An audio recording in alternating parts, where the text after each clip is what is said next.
You're listening to Sox in the Basement, a production of the Broadcast Basement Limited, where every show is 30 minutes of good and comes from a basement bar on the south side of Chicago. Pull up a stool, pour a cold one, and join us right now for Sox in the Basement. Heard everywhere podcasts can be found, and always at soxinthebasement.com. You know, I'm all for sell the team signs, and I'm a big fan of sell the team t-shirts. And we could make sell the team t-shirts. I'm sure they would sell like hotcakes here. And maybe they'd sell faster than the team will get sold, that's for sure. But here's the thing. Nothing's going to happen. No matter how many t-shirts you wear and how many signs you put up in the ballpark, Jerry Reinsdorf ain't leaving until they wheel him out in a casket or on a gurney on his way to be put in a casket. Like that man isn't leaving till he dies, I don't think. And I don't wish death upon anybody. I think it's wrong to do that.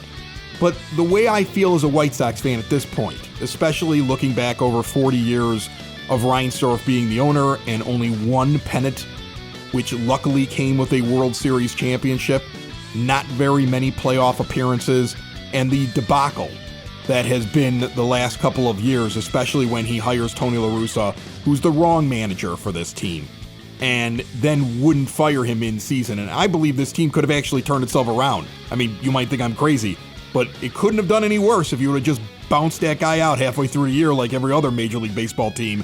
Maybe it has no effect, but you don't even try. I am convinced that we're now sitting in a holding pattern much like Blackhawk fans had for a long time, right?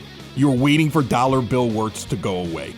And when he did, there were people who came back who had sworn off the franchise because they didn't like the owner.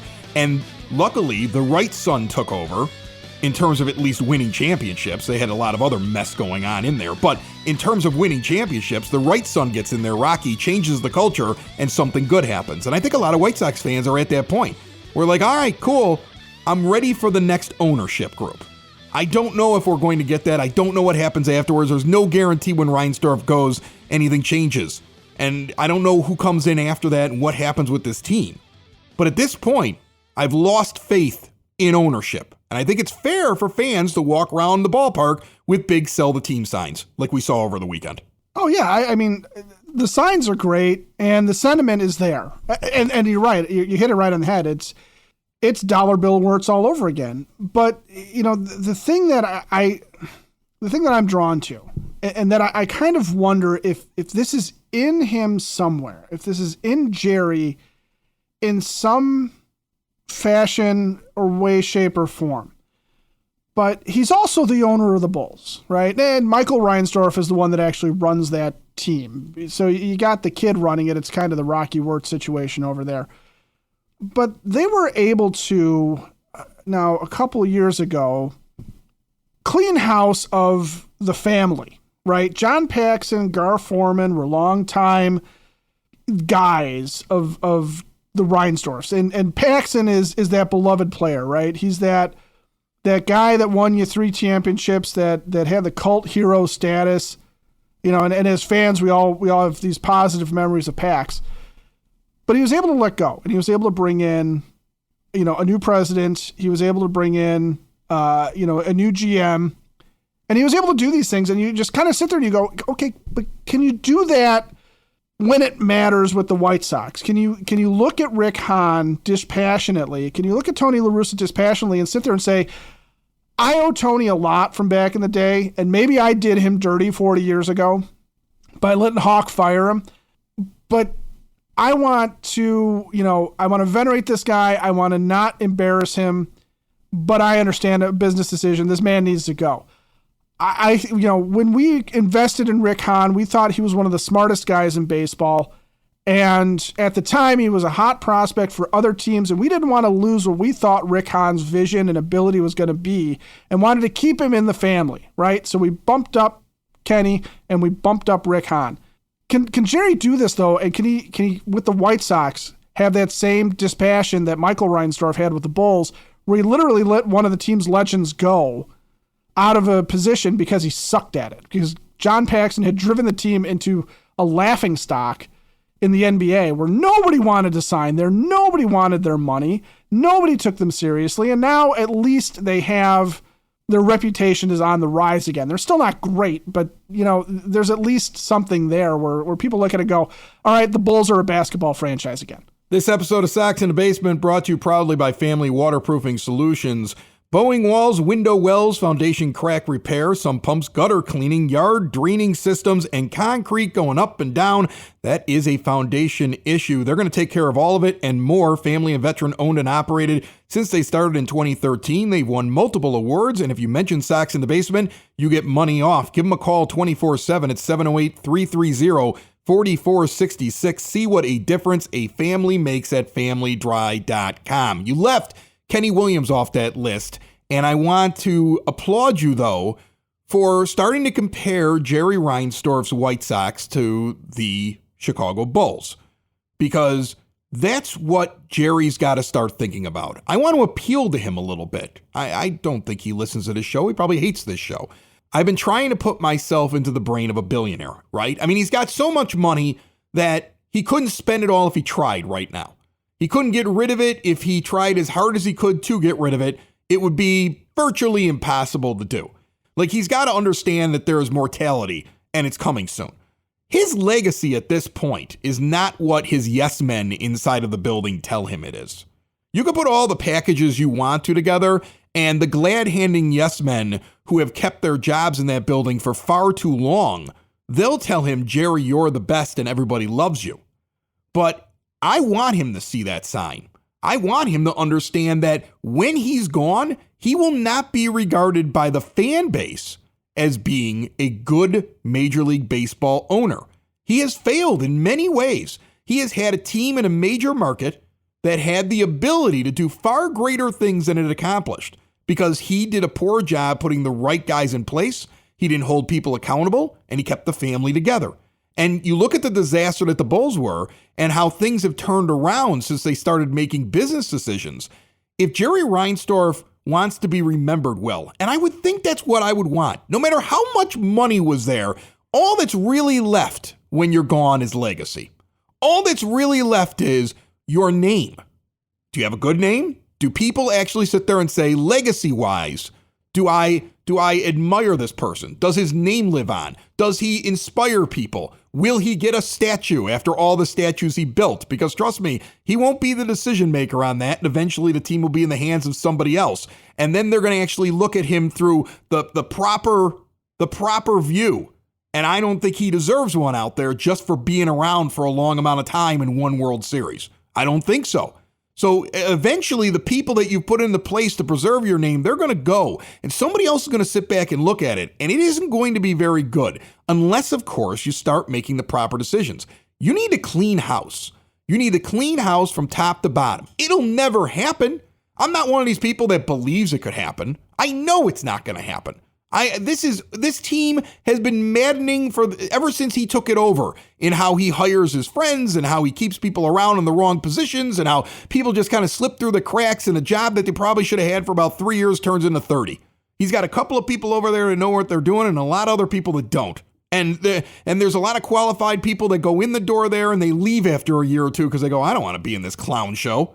I know a lot of people that have spent a year or two inside of that building, and they laugh about their time there and how ridiculous some of the things are inside of that front office and in the inner workings of the White Sox. I have yet to meet somebody who I was on a level of as a friend or a colleague or somebody who wasn't towing the company line and still employed with them, who has positive things to say about how things are run in that building. It's time for him to take care of his legacy. You got plenty of money. And I'm not even asking you to spend very much more money than you are on your team. You had a high payroll this year, but your general manager made terrible decisions. Your team president, I don't know what he does.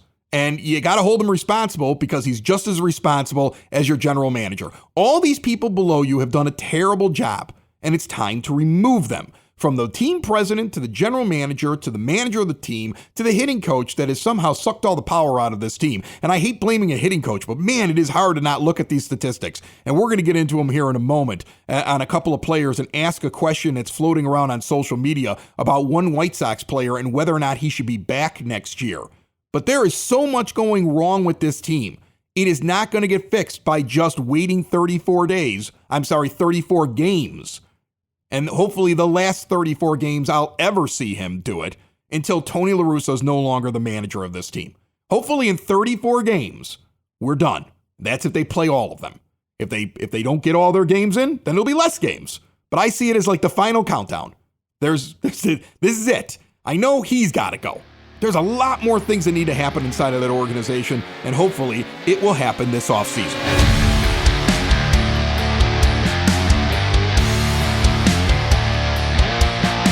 The place on the south side to go to when you are looking for anything from diabetes control to CPAP machines to a bathroom retrofit. If you're looking for high quality medical equipment and local folks that are going to stand there and talk to you in their big, beautiful showroom and walk you through all of the options, work with the insurance company, give you a discount when you mention Sox in the Basement, and do everything from outdoor ramps and indoor chairlifts to spare oxygen tanks for you or your loved ones. It's all about staying independent and in the home. Hyatt Home Medical Equipment, located on the south side, is there for you. Check out all they have to offer at hhme.com or stop in. Again, mention Sox in the Basement. You're going to get a discount on top of all the money they're going to save you working with the insurance and the great prices they already have. 3518 West 95th Street in Evergreen Park. On the phone line with us right now with a little corn in the basement. I mean, what the heck? It's all we got to watch these days, the way that this season has taken a turn at the very end. Michael Suareo from Sox on 35th. Michael, take it away.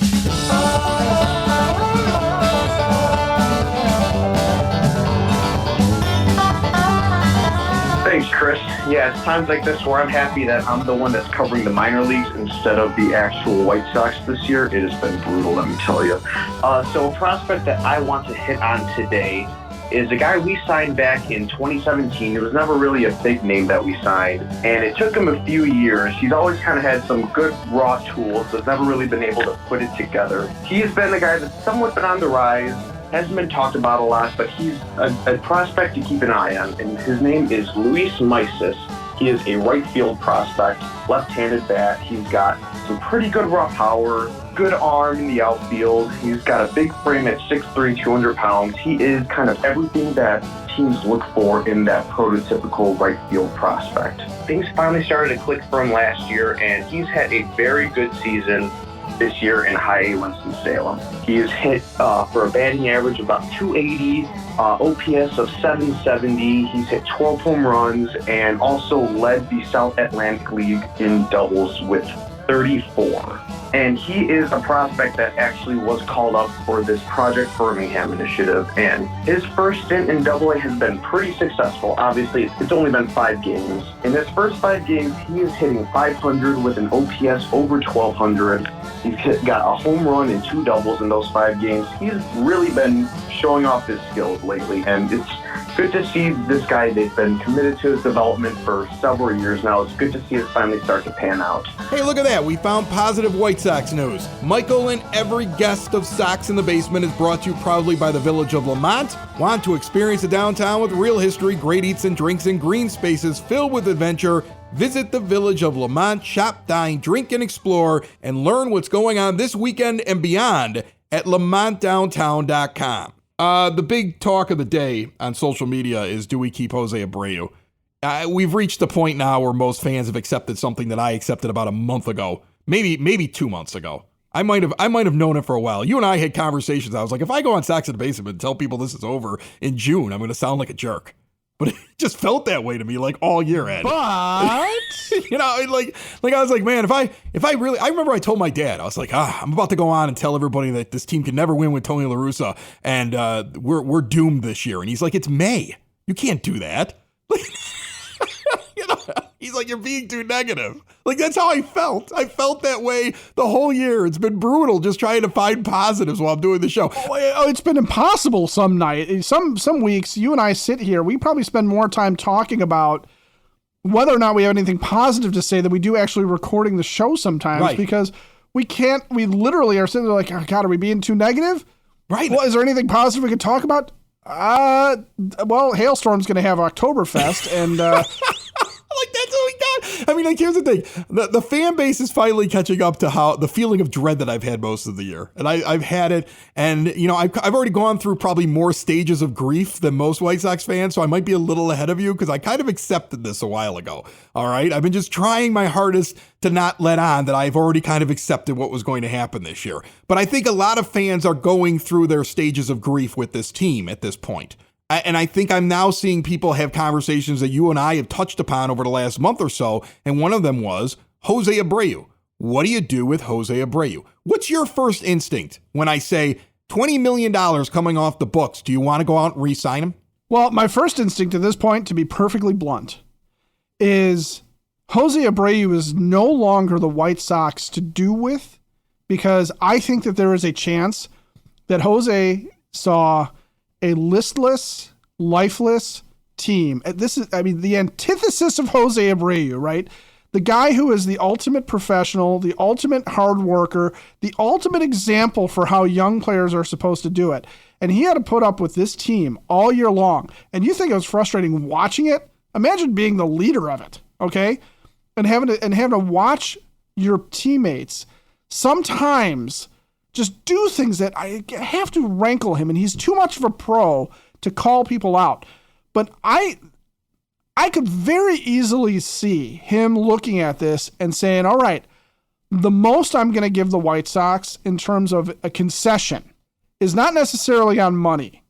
I won't sign a deal until Rick Hahn has made it clear, or Jerry Reinsdorf has made it clear, or Kenny Williams has made it clear, whoever is going to make it clear that this is not going to be the same White Sox culture in 2023 as it was in 2022. Well, then it wouldn't be any of those guys. I wouldn't trust any of those guys. He needs to see a new face that walks in. 100%. And maybe it's as simple as him saying that, okay, he'll resign if Tony is and that coaching staff changes. Maybe it's something like that. But I really honestly do think that, if you're a White Sox fan, you better steel yourself for the idea that Jose Abreu it's not going to be a pretty negotiation in the offseason where you're going to be able to sit there and blame Rick Hahn for not offering him enough money. You're going to get the Kenny Williams, Rick Hahn, we made a really good, fair offer. In fact, we made one of the highest offers.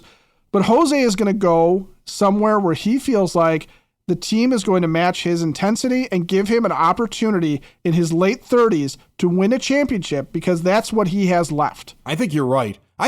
People assume that he's coming back as long as the White Sox want him. I don't know if he's very happy. I wouldn't assume that. If as a fan, I am fully prepared that this guy is going to walk away from the team, and not in a very pleasant, nice, gee, I wish it could have worked out kind of a way, but more in a, nope, I felt like this gave me the best chance to win. It's going to be something where he thinks he can win and he might actually make a comment about it. It's completely possible. I don't know. I mean, wouldn't that be a shock to the whole family atmosphere where they think that, well, as long as we're all real close and tight, he'll take a discount, we'll keep him forever, and it's not even like that in the offseason. Let me just give you just one quick note here. Well, a couple of things. First of all, I looked at Jose Abreu's splits, and he did something that he only did recently in 2020. He did it in 2022. It was something that we thought was just an anomaly in 2020. He hit both left-handed pitching and right-handed pitching well, basically equally well. He did that in 2020 in his MVP season. He did it this year, at least to this point.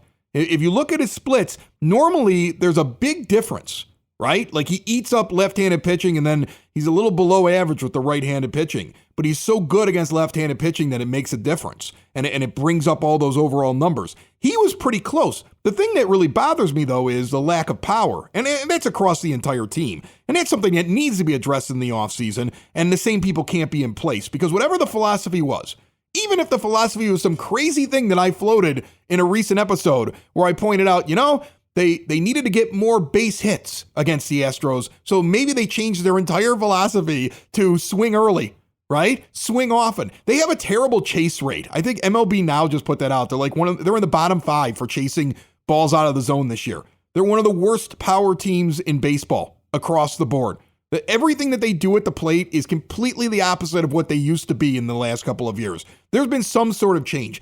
For all these guys collectively to be doing this, something happened and they need to get to the bottom of that. But when I extrapolate out Jose Abreu's home runs, and I put him up against the 3 guys that I know are the three best hitters if I take Jose Abreu out of the conversation, and that's Luis Robert, Andrew Vaughn, and Eloy Jimenez.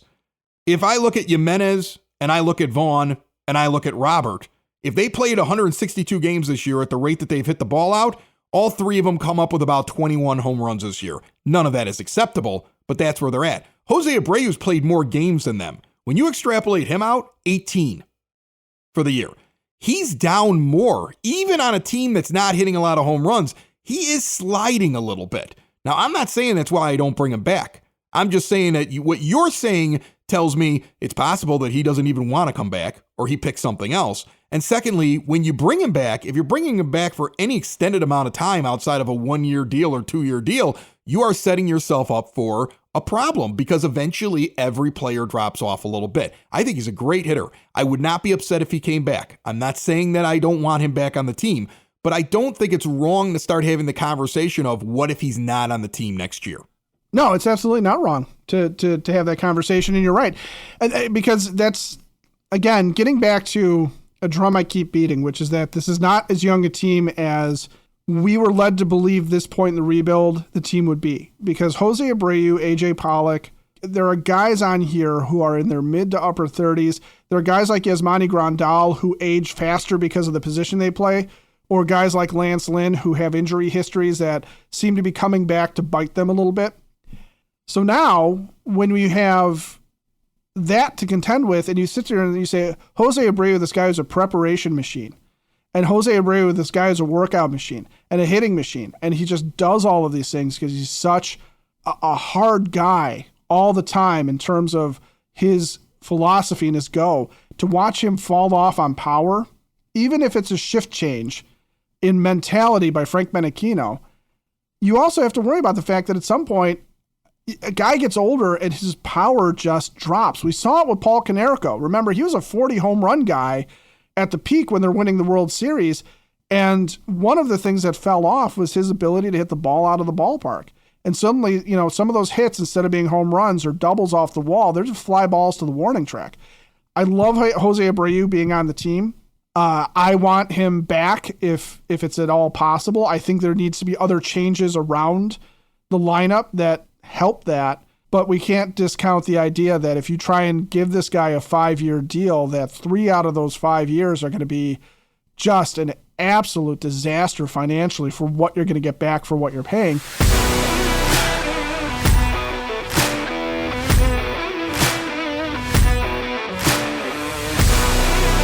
I was just out to Hailstorm Brewing on Thursday. I'm looking forward to their Oktoberfest that is happening on the 24th and the 25th of September. Sox in the Basement is going to be out there on the 25th on that patio. They got the big tap room. They got the outdoor patio with the fire pit. They got live music on the weekends and trivia nights and all kinds of fun events. And I just tasted their brand new Oktoberfest, and it is good.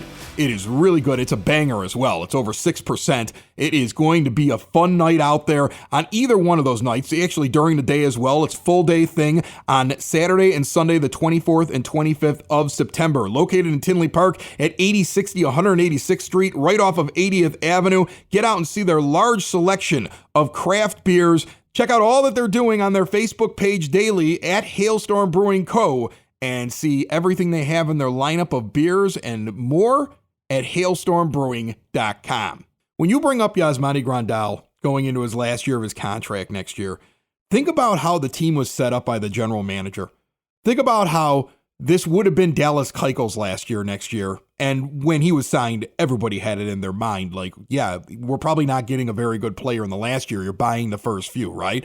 And the same thing for Grandal. Like, even when they signed a deal with Grandal, I was like, probably going to drop off. Like, 2023 was always a year that you could circle and say, there's going to be decline. There's going to be Abreu's free agent year. Like, what was the plan? Because you would think there'd be some sort of plan. Like, there had to be preparation years ago when you were putting this together to, well, when we get to 2023, there's going to have to be at least a little retooling, or we're basically punting that one, putting our cards in 2022, and then hopefully coming back again in 2024. Like 2023 was going to be the back end of some of these deals. You already moved on from Keuchel. You got the end of Grandal. You got Abreu at the end of his free agent year. It's a little weird because it doesn't feel like that they anticipated that as much as we anticipated it. MLB Now on and the MLB Network did a feature on the White Sox, which was great because they ripped the team terribly. They nailed them down, and they put up some interesting stats. And if you missed it, just some of these things they blow my mind, but it tells you why they're so bad. Like, they probably should be worse than what they are right now in the standings. 4.2 runs a game, 21st in baseball, 28th in baseball home runs per game.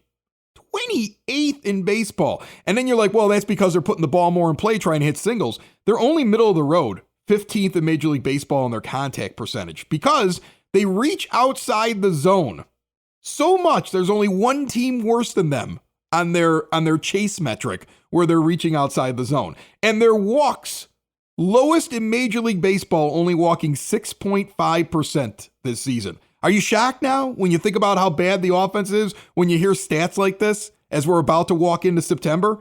And their defense is terrible, absolutely atrocious. Their defensive runs saved is tied for 24th in Major League Baseball. So they can't hit. They can't hit for power. They can't catch or throw the ball. They're brutal. And they have like one of the easiest remaining schedules coming up, and nobody believes that they can make it into the postseason. They were laughing about it on the show. Just like I think how most White Sox fans are kind of like giggling when somebody says, we still have a chance. Yeah, that's great. Nobody believes that. Okay? Like I keep waiting for the White Sox postseason email. They have it. They don't know. Should we send it? Should we just ignore it? Maybe we should just ignore it.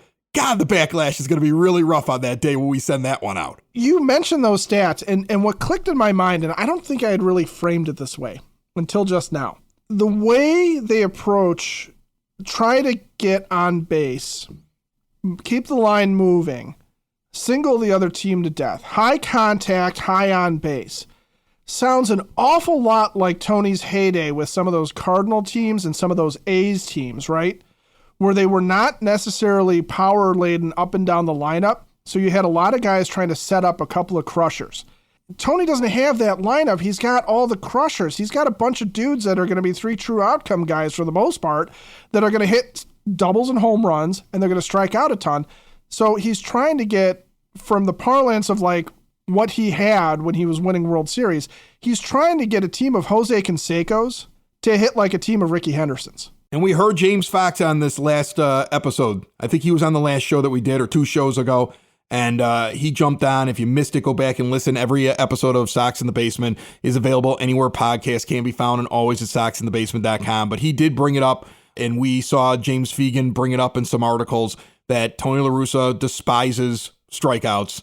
There's a lot of stuff and a lot of articles that have come out from some of the beat reporters, and you're seeing these little kernels being left that basically this could be a team philosophy. And again, you could question his in-game management, which is awful. You can question whether or not he can stay awake for an entire game. You can question whether or not he even has his finger on the pulse of his own clubhouse. And I think all of those things are fair to question because I think the answers are all in the negative there. But then you also need to start questioning, what did he do to this team in his second season, trying to tell them, we're going to do it my way? And look at this.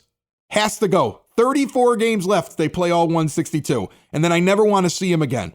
Ever. I don't even want to see him at an alumni event. Just take your stuff and leave. All right? 34 games. It better not be any more than that. It has to be done. It has to be done quickly. Your fan base is just done. Make the decision quickly after the season is over. All right? And then a lot more decisions. And it's on Jerry Reinsdorf, Ed. Jerry Reinsdorf needs to protect his legacy. His legacy is damaged severely. I've never been a big fan. I've constantly questioned why people say he's a great owner in the city of Chicago. He might have gotten 6 championships with the Bulls, but Michael Jordan was on that team, and that's great. But as a baseball owner, terrible. Great philanthropist, terrible baseball owner. Okay? And we're getting towards the end of his career in Chicago. Okay? Time stops for everybody at some point, Jerry. It's time for you to protect your legacy and clean house down at 35th and Shields. Sox in the basement. Sox in the basement. Sox in the basement. Sox in the Basement. Heard everywhere podcasts can be found, and always on soxinthebasement.com.